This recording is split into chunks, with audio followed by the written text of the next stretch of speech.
Coming up next, it's Book Notes, and this week we bring you a discussion on the ties between U.S. and Israeli intelligence.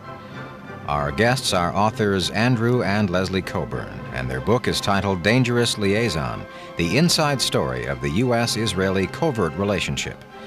The Cockburns trace the association between the U.S. Central Intelligence Agency and the Israeli Intelligence Network from the founding of the State of Israel 4 decades ago through the recent war in the Middle East.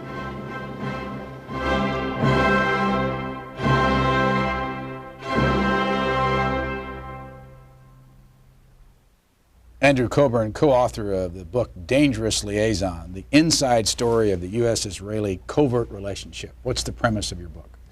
The premise is that there's a side to the relationship between the U.S. and Israel which goes much beyond just the sort of sentimental links and the links forged by supporters of Israel in this country. What we explain is that there has been since almost the earliest days of the Israeli state and the earliest days of the CIA, a secret bond, a secret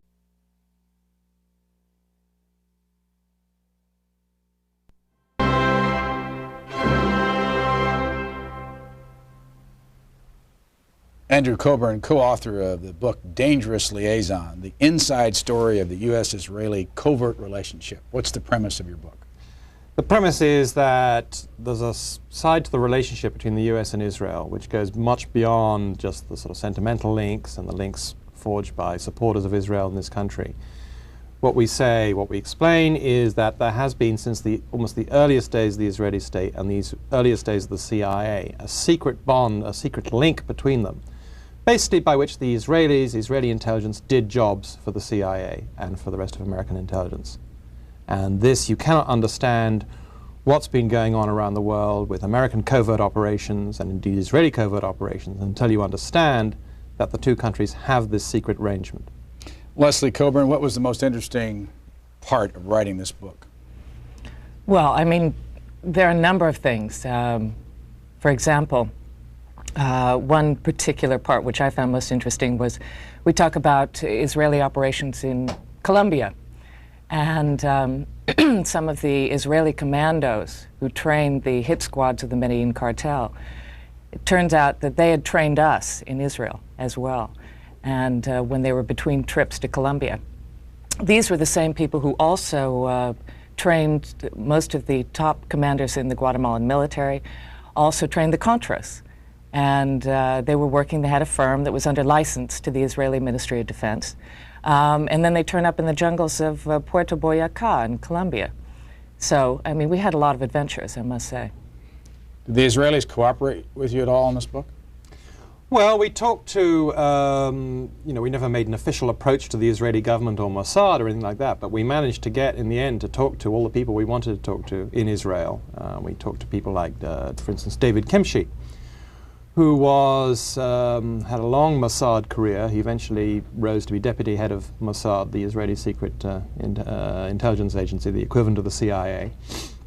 And I remember a wonderful evening we had in his home, in his study, where he was talking in guarded fashion about his career in intelligence. He then went on to be Director General of their Foreign Ministry. But I suddenly noticed around the walls of his study where we were sitting, it was like a history of Israeli covert operations because, for instance, on one wall there were the most beautiful wood carvings, African wood sculptures. And I said, "Oh, they're lovely, David. Where'd you get those?" "Oh, present from Mobutu." Zaire. "Oh, that one's nice. Where'd that come from?" Bokassa, the Central African Empire. Then another wall, beautiful Persian miniatures. Where'd they come from? "Oh, present from the Shah for something we did for him." So, just there was this man sitting, this master spook, surrounded by mementos of his career. And so we talked to him. We spent a lot of time talking. There's a street in Tel Aviv, an avenue called Sha'al Hamelech, which is right across the street from what's called the Kiryah, which is the Ministry of Defense compound. It's a huge area in the middle of Tel Aviv. And on the other side of Sha'al Hamelech are a row of very fancy high-rises, which is basically the headquarters of the Israeli military-industrial complex. I mean, that area is. So you have offices of all the major arms dealers, the offices of the Israeli representatives of the major American defense corporations. You have Mossad headquarters. Just down one side street you have a very beautiful building which is the headquarters of a man called Shaul Eisenberg, which not many people in the outside world know about, but he's certainly the richest and probably the most powerful man in Israel. He's the master arms dealer, is behind a lot of political campaigns, behind a lot of politicians. Again, very much involved in this secret world of arms deals and covert operations that we talk about as the link with America. There were two American names early in the book, Al Schwimmer and Hank Greenspun.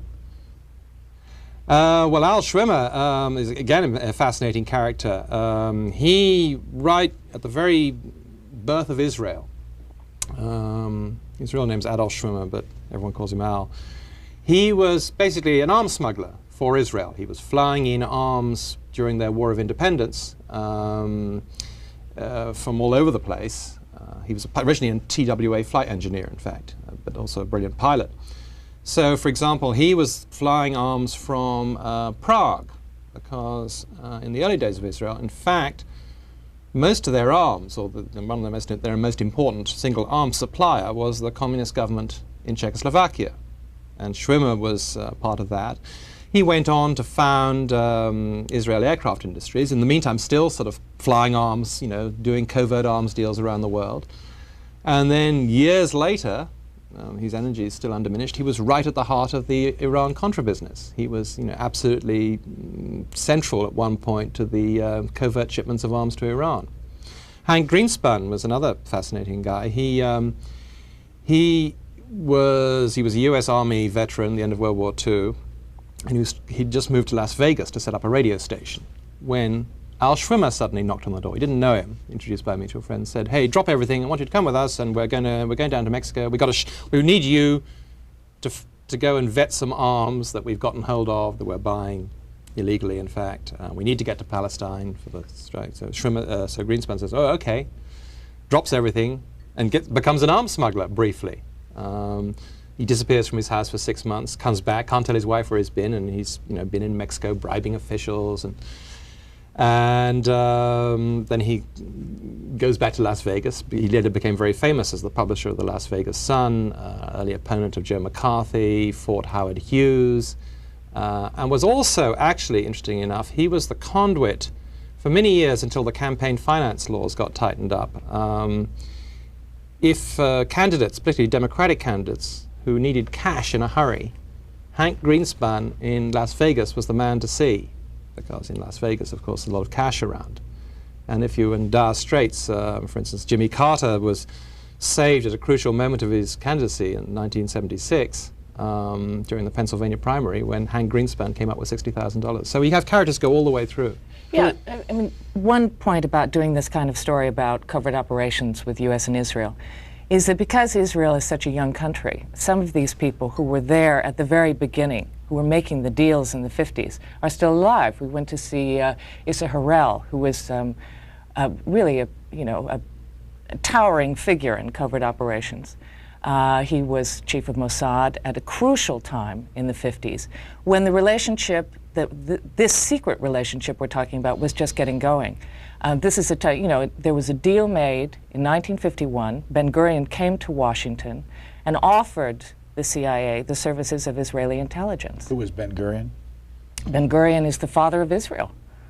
He was prime minister for many years. He really steered the state to independence, steered his people to independence, wrote the Israeli Declaration of Independence, was prime minister all the way through with a brief interval until 1963. I mean, the Israel you see today is really the creation of David Ben-Gurion. Originally from what country? He was originally from, from what's now Poland, but was then Russia. Part of, it's the territory that's changed hands. Let me go back to Leslie Cockburn and ask her who your favorite character was in your book. Favorite character? Most interesting person? Well, let's see. It's a very tough choice. I mean, as you've seen, I mean, there are people like, you even have the original Uzi in the book, the man called Uzi, that all Uzis are named after. What's his name? His name is Uzi Gal. And he lives in the United States. He lives in Pennsylvania. Yeah. How did he get, no, not how did he get his name, how did the name, the Uzi gun, and what was it? What is it? Well, it's... Well, I spent a lot of time talking to Uzi, well, we both did, but he explained to me, actually I'm no engineer, and he explained to me how, what his idea was. Uzi's a guy who thinks about guns a lot, not in any kind of, how can I say, sort of obsessive way. He's not interested in killing people. I mean, I asked him at one point... First of all, where'd you find him? I found him, he didn't really want to be, he lives in the United States, he asked me not to be too specific about where he lives, but it's on the East Coast. I found him through other people who were interested in, shared his interests, which is, the engineering of guns. I asked him, in fact, after the end of a long conversation, I said, well, you're sort of intimating, well, Uzis have sort of killed a lot of people. I mean, you're very famous for what Uzis do to the human body. And he said, yeah, he said, I read in the paper about, so it's entered the language. People talk about Uziing a house. So I expect him then to say, I'm sorry about that. And he said, I don't deserve such fame. He said, I just made a good gun. So he's got pride in his creation. Where was he when he invented the Uzi, and what is it for people who've never seen an Uzi? Well, it's an automatic, it's basically a submachine gun. Small. It's small. Its great virtues are that it's very stable. When you fire it, it doesn't, a lot of these kind of guns, the recoil will pull it all over the place. And because of some design features he thought of, it's a very, very stable gun. I mean, you can hold it and pull the trigger and it won't sort of jerk around. It's also very reliable, won't jam, it's easy to maintain. And, the basic model he designed in a British jail was where he had the original idea. He was living on a kibbutz just when the British still owned Palestine. And the British came and raided the place for arms, of which they found a lot, and carted Uzi off. And he started to have this idea about, what a really good gun would consist of. And he came out and he actually sort of started to work on the prototype in this farm, sort of the machine shop where they repaired the tractors. So it's become, then he was bought by the Israeli army and they decided to name it after him. The American Secret Service use it? The American Secret Service use it. As we point out in the book, I mean, right here in Washington, you've got the Secret Service guarding the president at the White House with Uzis, and a few blocks down the street you've got the dope dealers, guarding their patch and eliminating rivals with Uzis. So it's the universal gun of choice. How did you two meet? We met in London years ago. We met at a club called Zanzibar, actually, in London. What were you doing? I was, at the time, I was finishing graduate school over there at SOAS, which is the School of Oriental and African Studies. I was also, had just started working at NBC News. Where's home originally? San Francisco. And what is your relationship? Well, we're married, and we work together. We make films together for PBS Frontline, and we write books together. So it's a very close relationship. What other books have you written? This is our first together, but I wrote a book called Out of Control, which was about the Reagan administration activities in Central America. It was about covert operations down there. Andrew wrote a book called The Threat, which was about the Soviet military. Out of Control had what impact on our body politic? Well, it was interesting because I had actually spent a long time covering Central America, the North operation for CBS News in New York, where I was working at the time. And I broke the story for CBS about the North operation in Central America. So then wrote a book which was basically about our adventures in finding out about this stuff in Honduras, in Washington, bars and restaurants in Costa Rica. It got into the seamier side of what was going on down there with operations. Where'd you get your original interest in this kind of a story? Well, I think it gelled for me when, years ago in London, there's a very famous arms dealer called Sam Cummings, who did a lot of work for the CIA. He's one of the biggest private arms dealers in the world. And he fascinated me, and what fascinated me was his ability to go into a situation and supply arms in little wars. And he had no problem at all with supplying both sides. And that kind of mentality of the the arms dealer coming into a little war. It just got me very fascinated with little wars. I'd lived in Africa while I was at Yale. I'd spent a lot of time in the third world even then. Can you go back to your early childhood somewhere, or your high school or college years, and point to someone or a parent or somebody that said, that gave you the kind of boost to get into this kind of work? I don't think so. I think it was a series of things. I think living in Africa when I was a student was very helpful. Where'd you live? I was living in a village in Kenya, up in the mountains, a place where they'd never seen a white woman before. It was quite an interesting experience. Why were you living there? Because I was very adventurous, in fact. I mean, I've done a lot of things like this, and you know, as well as covering Central America, I covered the war in Cambodia, this recent situation. I went to Saudi Arabia during the Gulf War. I was, you know, in Israel under the Scuds. This is what I like to do. What do you remember about meeting Leslie? Well, What were you doing? I was at this party, sitting at the bar. But what I was working at, sorry, I was thinking of the precise moment. And what year? This was 1976. Got that right. What was I doing? I was working for a British sort of investigative show called World in Action.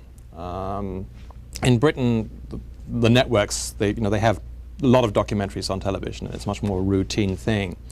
So we used to, it was a weekly show, and actually it was a wonderful operation. You used to be sent off, and you could basically do almost what you wanted, I mean, provided it was a good story.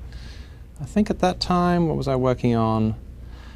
I was working on a story about how there was a huge argument going on then, I suppose is now, as to whether nuclear power was safe. And there were these rumors I'd heard that there'd been a nuclear accident in the Soviet Union, and this is long before the days of Glasnost and so forth, that there'd been a nuclear accident in the Soviet Union, and that was very mysterious, no one knew much about it, but something terrible was supposed to have happened 20 years before. And I set out to dig into this, and I found, actually it was the first sort of contact I had with Israel. I found someone in Israel who was a witness to this accident, who'd somehow been allowed to emigrate, and tracked him down and tracked other people down. I just remember a sort of happy time of life because I met Leslie and also was working on this terrific story. So, where were you from originally? I was from Ireland. I grew up in Ireland. My father's Scottish, but... where in Ireland? County Cork, East Cork. And what was life like growing up there, and when did you leave there? Life was interesting. It was like, actually we didn't have in the early years, we didn't have a car or a telephone or a fridge. So I grew up, we went everywhere by horse. I grew up in a sort of 19th century way. I mean, there was no difference between the way we were living and someone 100 years before. Communicated by telegram. It's perfectly, I can tell people who under the age of 110 that it's a perfectly viable way to live. I left there, I guess, when I was 17 and went to work in London. Went to school where? I went to school, in the American sense, I went to Oxford. Studied? Studied is probably exaggerating it a bit. Was listed as studying history. Back to the book. What do you think of the What do you think of Israeli people? And what you've learned over the years and being close to them? Well, both of us love working in Israel. I started working in Israel. I've been going back, every year for not every year, but have made numerous trips to Israel since 1980, 1981. Israelis are very interesting people. Also, I mean, fact is, Israelis love to talk and tend to be, at least in this business, in the arms business and in intelligence, fairly gregarious, and also they have a lot of feuds with each other, very strong personalities. So it's a very interesting group of people to work with. Are they tough? Are they effective? Do you like them? Yes, really, I got to say I do. They're very tough. Have an engaging cynicism about them. I did. How could you not like it? For instance, we were talking, I mean, this may sound bizarre, but for example, we were talking to an executive, this is some years back, an executive of Israel Aircraft Industries, which is the huge Israeli defense aerospace. It's the biggest business in Israel, in fact, biggest single firm. And this was a time when, it was the early 80s, there'd been a row, a big argument here in Washington because the United States had wanted to sell F-15 fighters to Saudi Arabia. And the Israeli lobby here had kicked up a huge fuss saying, you shouldn't be selling these planes, but if you must, you shouldn't sell them with you can't sell them with the extra fuel tanks that will enable them to reach Israel and bomb Israel, should the Saudis get that idea. So the Carter administration had agreed that the F-15s would not have the extra fuel tanks. A few years later, we're talking to this gentleman from Israel Aircraft Industries. He said, do you remember those fuel tanks that weren't allowed to go to Saudi Arabia? And we said, yes. And he said, do you remember how that ban got dropped? Which it had by that point. I said, yes. He said, do you know where those fuel tanks get made? I said, where? He said, Tel Aviv, we make them. So, I mean, he was delighted. He thought it was a great joke and a great sort of business coup that his firm was making the fuel tanks which would theoretically at least allow Saudi Arabia to bomb Israel. I mean, for example, you have things like we got to know quite well a man who we refer to in the book as the Colonel, who is an American intelligence official working in Israel, spying on the Israelis. And of course, the Israelis knew he was doing it. They knew he was doing it. And when he got to the end of his term in Israel, the chief of Israeli military intelligence threw him a big going-away party and said, we like you, you're more Israeli than the Israelis, now get out of here and don't come back.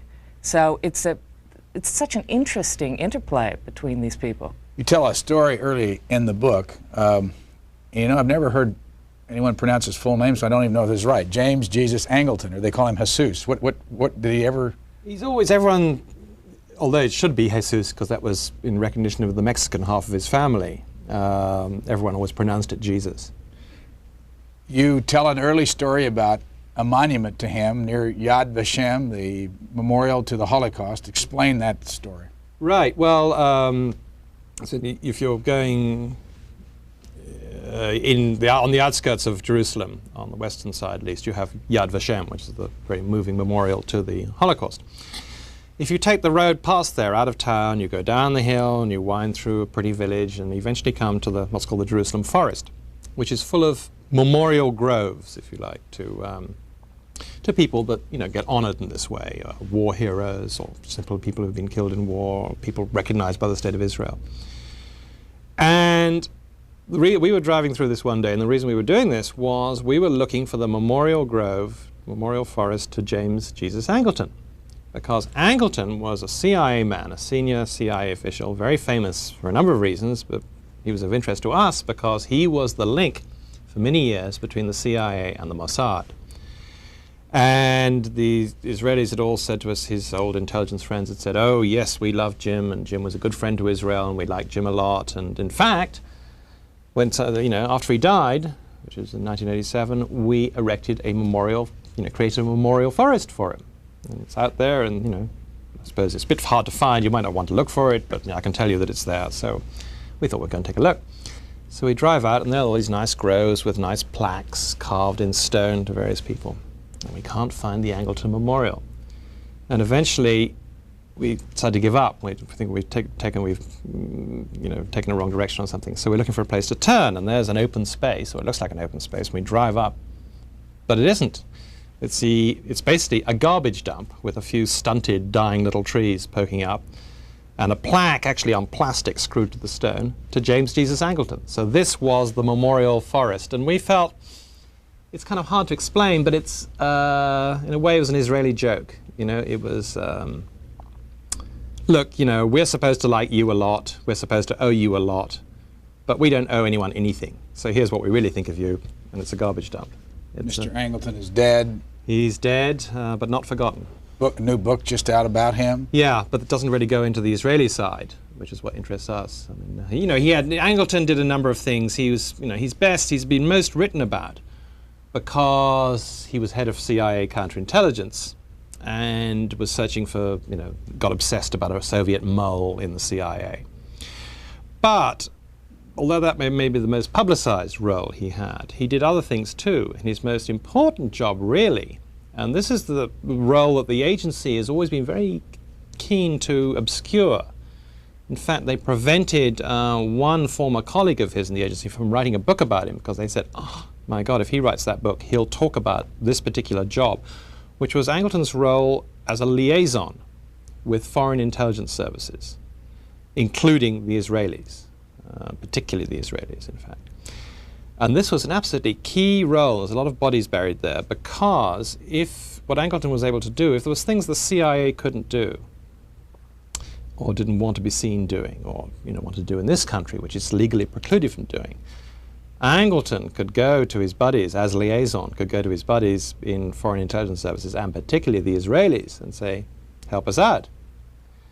And that was, Angleton was really the sort of point man for the connection that we explain in the book. What would happen if all American aid to Israel was stopped and the Israelis had to shut down their arms business? What would happen to that country? It would be a disaster. Why? Because the arms business is the engine that drives the economy of Israel. It's the biggest export. They have to, at this point, it's such a huge part of the economy that they have to continue shipping arms, which is one reason why you get a situation where they're shipping all over the world, and particularly, unattractive situations like shipping to South Africa. So it's all driven by money, by the desperate need to keep this business going. I mean, people will say to you, well, we had to go into the arms business in a big way because we wanted to become self-sufficient because of there's always a possibility of a next war. But in fact, what's happened, because they're very military aid dependent on the U.S., what's happened is that they're more and more dependent on American components, on American research and development, and hardly self-sufficient. And also, I mean, there's another element of that, which is they have this huge arms industry that they have to keep going, and it's the major provider of employment in the country, especially of well-paying jobs. Their markets, as wars sort of are tailing off around the world, they see as their principal future growth market the Pentagon here. So they're becoming, trying to be, in fact, more dependent or getting more business out of the U.S. military, which certainly doesn't make them self-sufficient. If your economy depends on selling stuff to the Pentagon or tending that way, then that makes that connection even greater. But there's also, on the intelligence side of things, when I say their need for this industry, the military industry is desperate, you have a whole intelligence branch that was set up called LACAM to get high-tech, military technology around the world by any means, and that includes stealing it. So you've had a lot of cases over the years of LACAM operations, including in this country, going around to different companies and getting a hold of the blueprints and carting away boxes to bring back to Tel Aviv because they have to stay ahead of the curve. Do the Israelis lie to the public? Well, there are a number of things in talking about this kind of stuff, covert operations, national security subjects. There is censorship in Israel. So a lot of these things can't even be discussed. I mean, we talk about in the book the Israeli nuclear program and break some ground on this. We talk about the Israeli chain of command, that it takes the prime minister, the head of Mossad, and the defense minister to make the decision to push the button, to push the nuclear button. Is this the nuclear facility at Dimona? That's correct. Is that the only nuclear facility they have? Well, it's an enormous nuclear facility. I mean, but what we've discovered... Did you try to go there? Oh, I've been to Dimona, yes. Inside? No. That's very difficult. Where is it?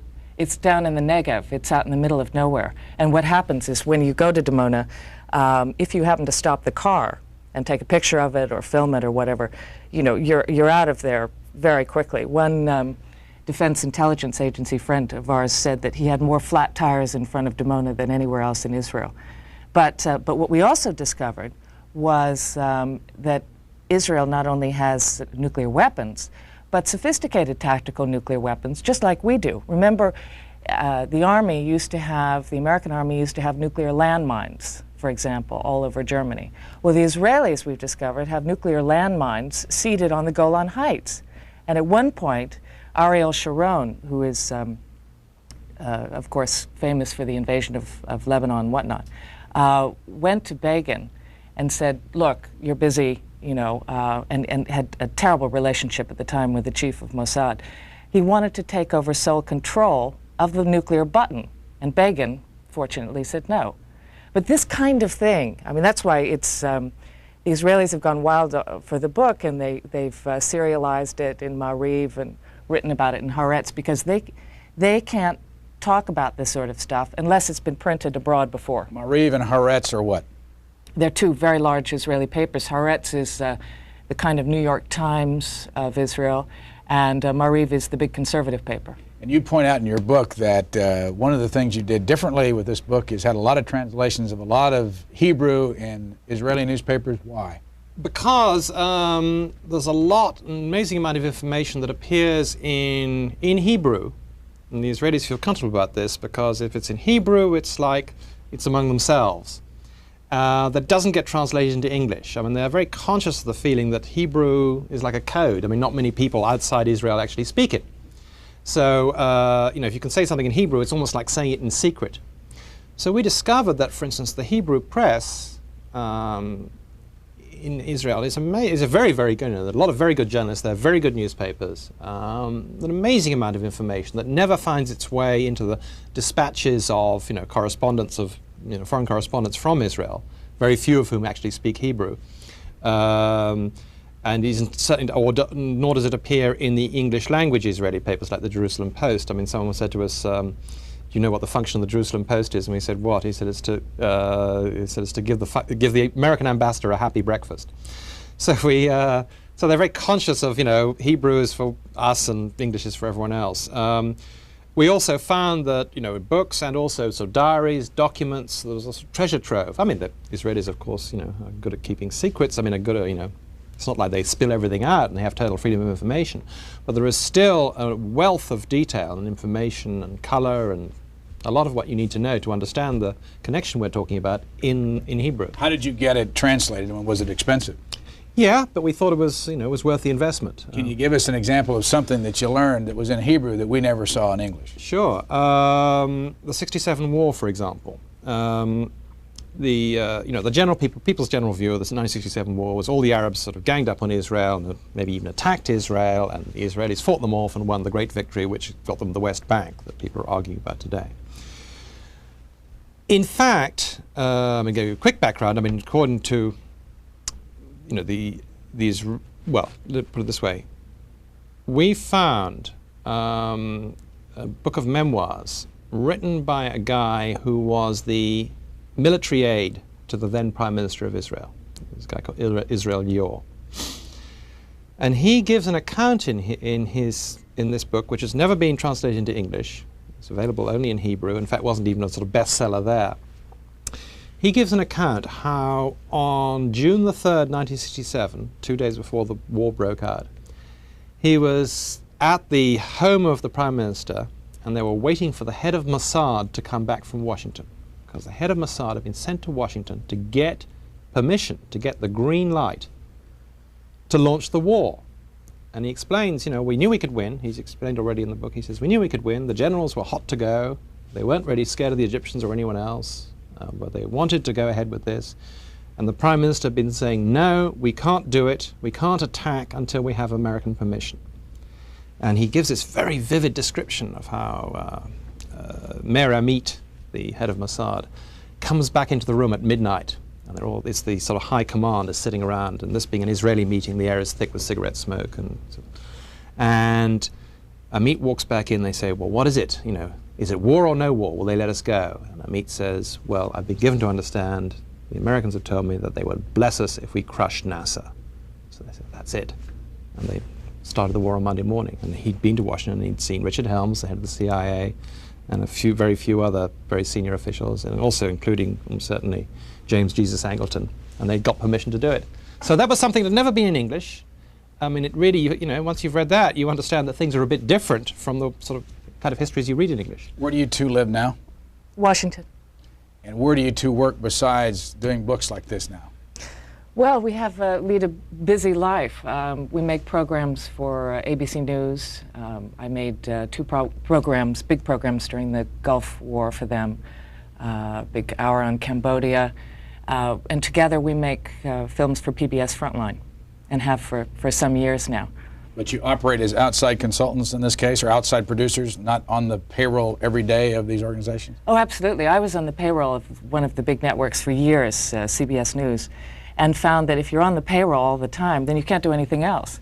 And because we like to go back and forth between films and books, also we like to go back and forth between two different, PBS and ABC, or one of the networks, are quite different.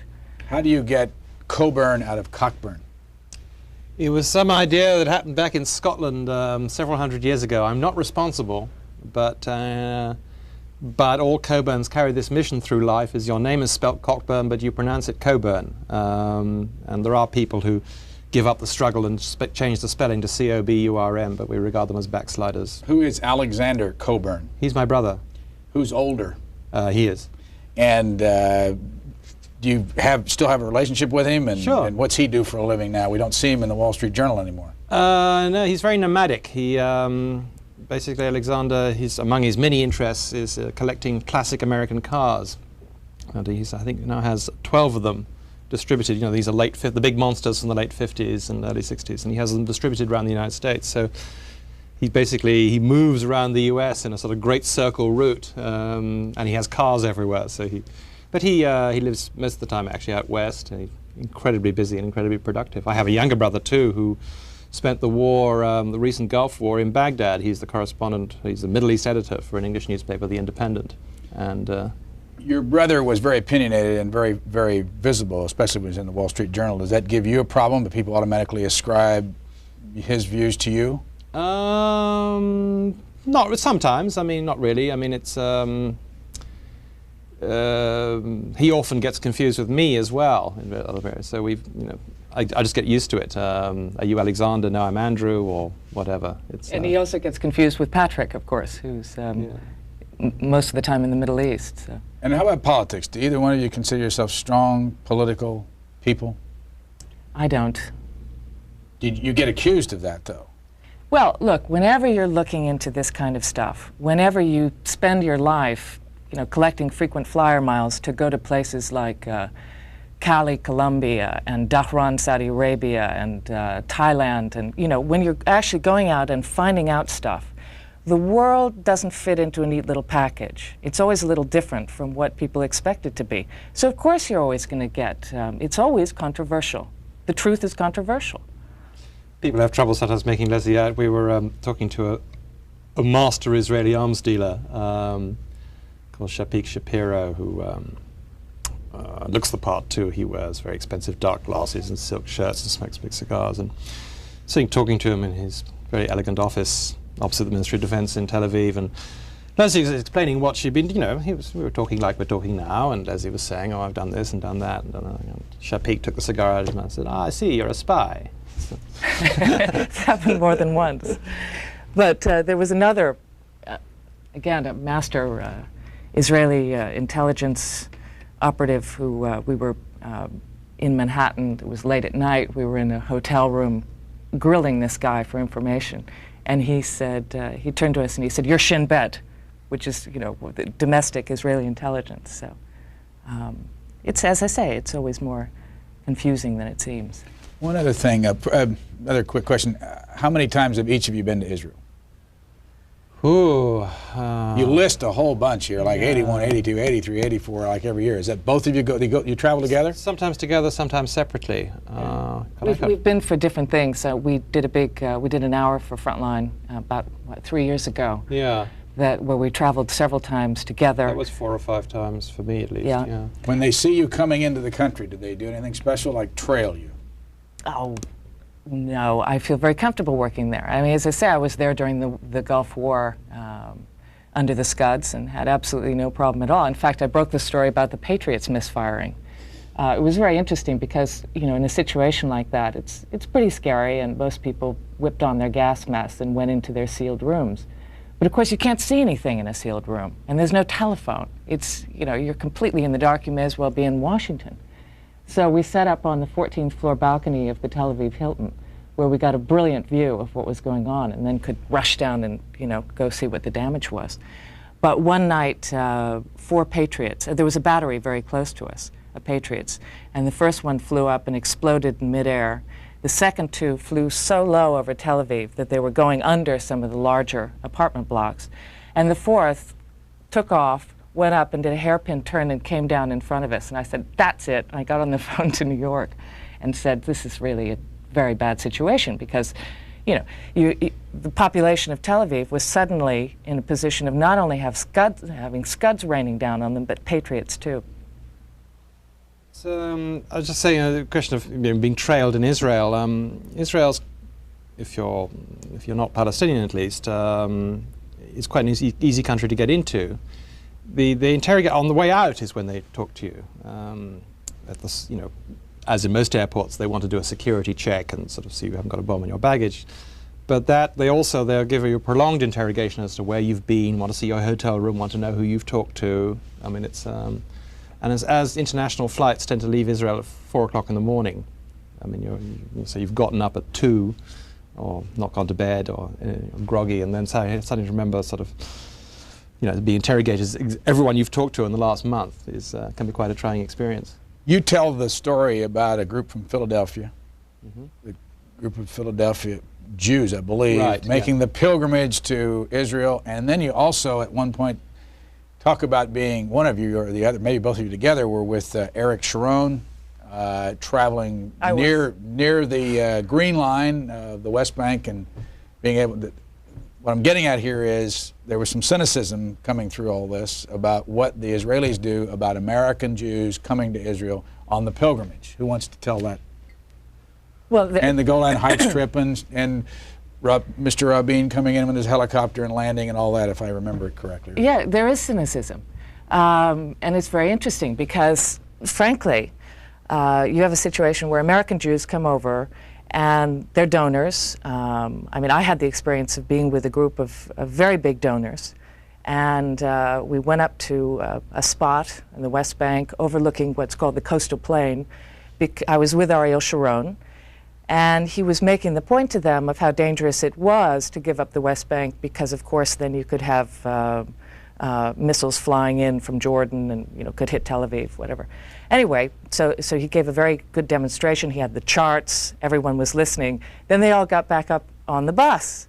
And he turned to me and he said, don't you love it here? Isn't it a beautiful spot for a summer house? You have to understand that, I mean, obviously Sharon takes security seriously. I mean, this guy is a general and has been involved in numerous wars in Israel. However, he's Israeli, and there is a sense of we're here and you're not. You live in New York or you live in Philadelphia. We're here. There's also there's a certain snobism that we talk about as well. There is a group in Tel Aviv who are regarded as, or they're called WASPs. And what WASPs mean, it's not the same connotation, but it's white Ashkenazi Sabras with protexia, which means that you were born in Israel and you've got the right connections. You're from the ruling class. Yeah. Go back to the group from Philadelphia.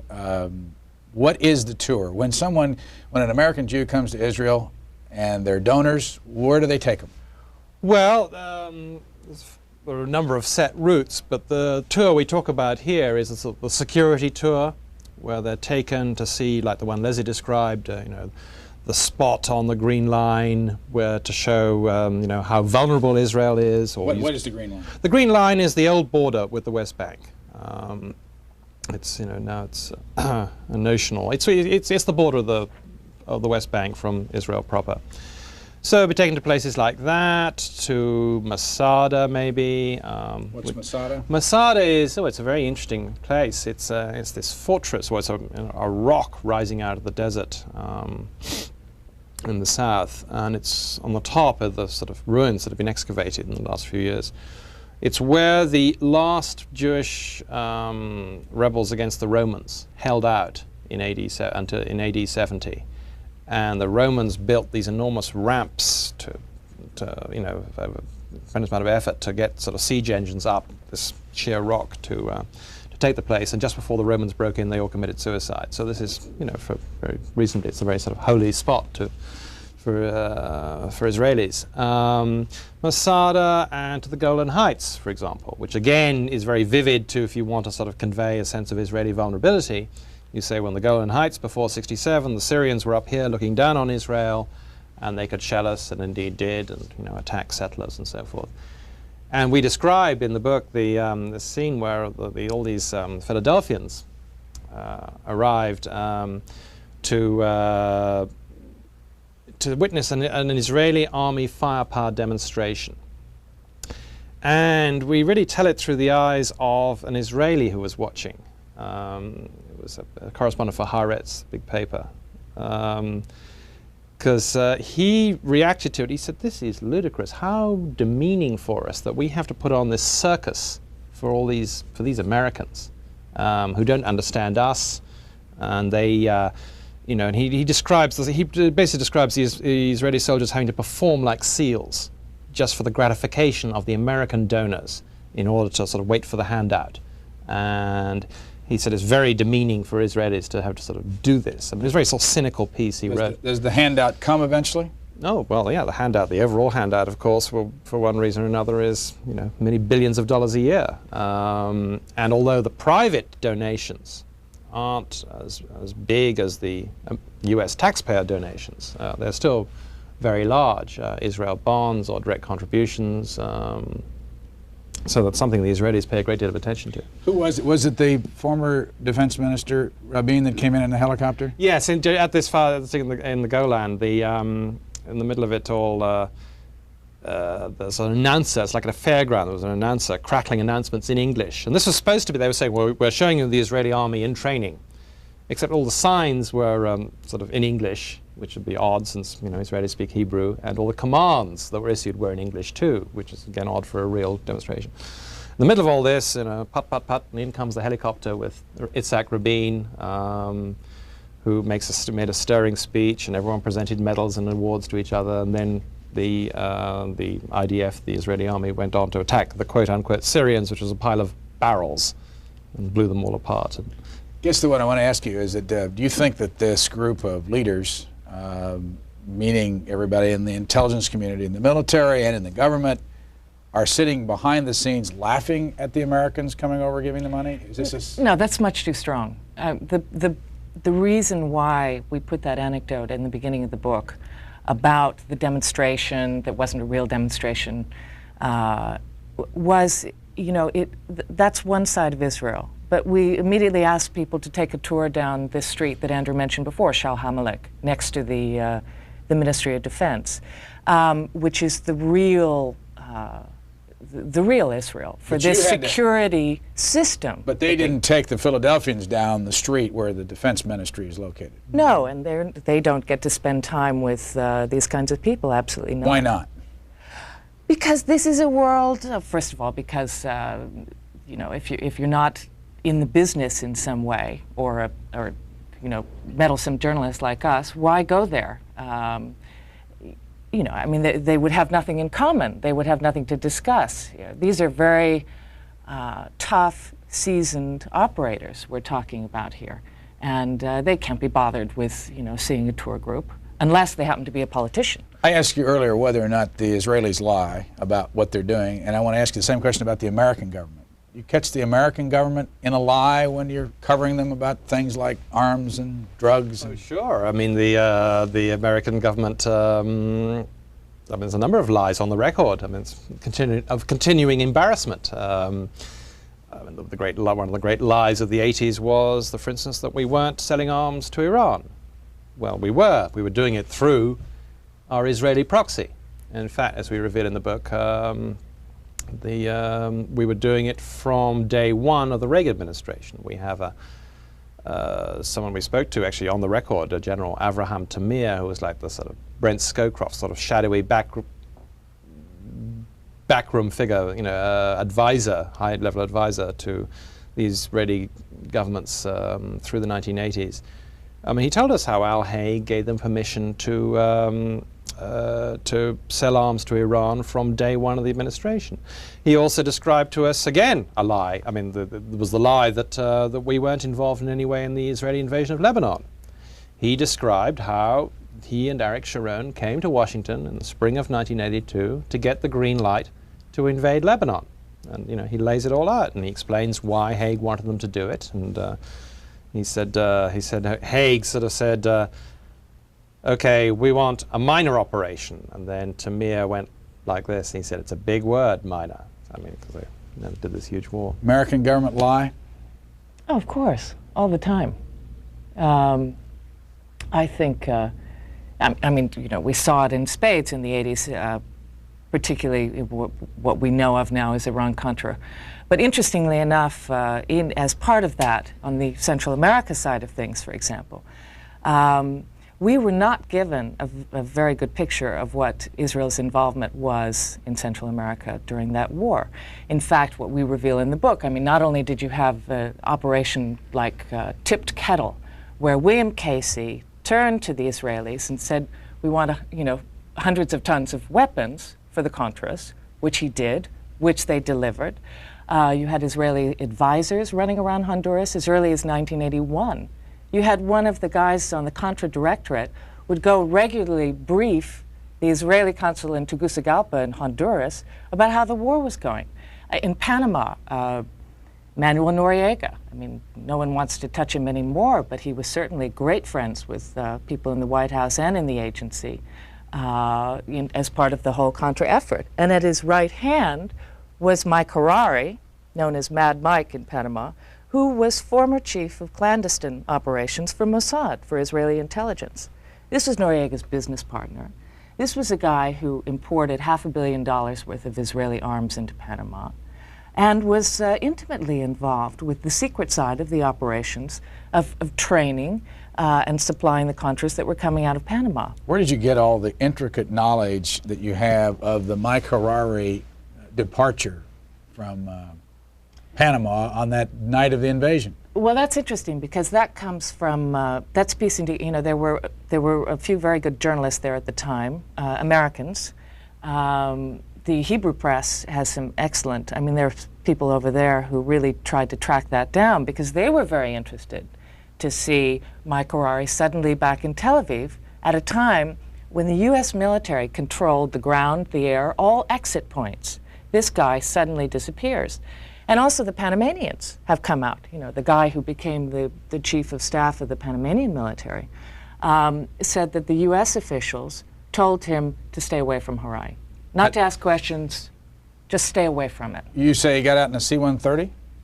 Well, we don't know exactly how he got out. We think he did, yeah. We think he did. Who's C-130? Well, I think there's only one country that has C-130s in that neighborhood, and that's the United States. But we don't actually know how he left the country, how he left Panama. But he left at a time when he shouldn't have been able to get out. Where is he now? Back in his house, I think, well, he's still building his new house in Tel Aviv, right? Yes, that's right. And Mike Harari was involved originally in the Olympic massacre? Well, he wasn't involved in the massacre. I mean, the after right, hunt. He was in charge of a hit squad that was set up by Mossad to go round, personally ordered by the then Israeli Prime Minister Golda Meir, to go round killing the Palestinians who'd been involved in the massacre at the Munich Olympics in 1972, and it all came to they had some success, and then it all sort of crashed to earth when they went off to Norway, he and his team, to deal with a guy they was known as the Red Prince, a very sort of important Palestinian, and that was their man, and they got ready, and then they killed him, and it turned out to be a poor Moroccan waiter. It was just. When you find out things that are new and different and revealing about governments that lie, do you get mad or do you get excited when you find it out? In other words, what's your personal reaction? No, I don't get mad. I get very excited. I got very excited while we were working on this book when we got a hold of some documents that a lot of FBI files and others that had been secret, which were released under Freedom of Information, about the cover-up of a series of White Houses administrations of Israeli nuclear espionage in the United States. And sitting there poring over those documents, reading accounts of White House meetings, reading memos from, for example, when Nixon came into office, the second thing he asked J. Edgar Hoover to do for him was get me the files on Israeli nuclear espionage. And likewise, the Johnson administration, when CIA Director Dick Helms briefed Johnson on what was going on with the Israeli nuclear program, Johnson said, don't tell anybody, not even Rusk or McNamara, who were, of course, his two very senior people.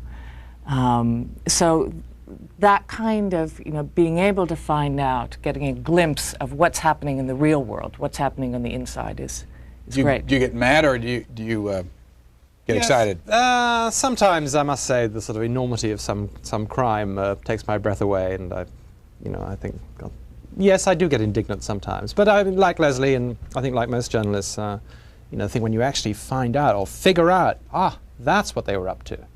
That's, it's a great sort of surge of excitement you get when you have that feeling. Here's who the book is dedicated to: Chloe and Olivia. Who is it? Our Who are children. they? How old are they? 7 and 12. They typed that dedication themselves. They wanted to make sure it got in. They didn't trust us to do it, so they went up to the typewriter and did it. How did you both have time to have 2 children in the middle of all this running around? Well, when I was pregnant with the first one, I was, when I was 8 months pregnant, I think I was working on a story in West Africa at the time, in Liberia. When I was pregnant with the second one, I was working in Israel. I was working on various stories, so you just keep going. What's next? We're headed back to the Middle East. Not to Israel right now, although since the Israelis are very interested in the book, we probably should go there. But no, we're going to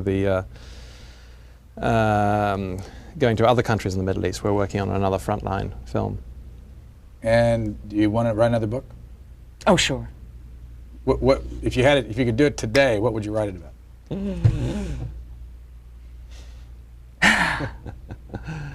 I couldn't say. I mean, there are ideas that are already starting to gel for us, but we won't do another one probably for another year. Either of us, I don't think. Yeah, it's pretty. Writing a book is an intense experience, which you don't want to repeat too often. Here's what the book looks like. It's called Dangerous Liaison, the inside story of the U.S.-Israeli covert relationship. And our guests have been co-authors Andrew and Leslie Cockburn. Thank you both very much. Thank you. Thank you.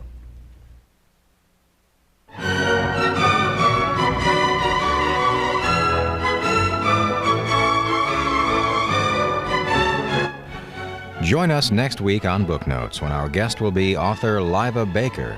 In her book, Justice from Beacon Hill, Ms. Baker examines the life and career of former Supreme Court Justice Oliver Wendell Holmes. That's next Sunday on Book Notes at 8 and 11 p.m. Eastern Time. For a transcript of tonight's program, send $5 to CSpan Transcripts in care of Tapewriter Incorporated, Post Office Box 885 in Lincolnshire, Illinois. The zip code is 60069. Coming up next on C-SPAN, it's our weekly program devoted to the people and politics of Great Britain. We take a look back on British Prime Minister John Major's trip to the United States and his meeting in Kennebunkport, Maine with President Bush this week.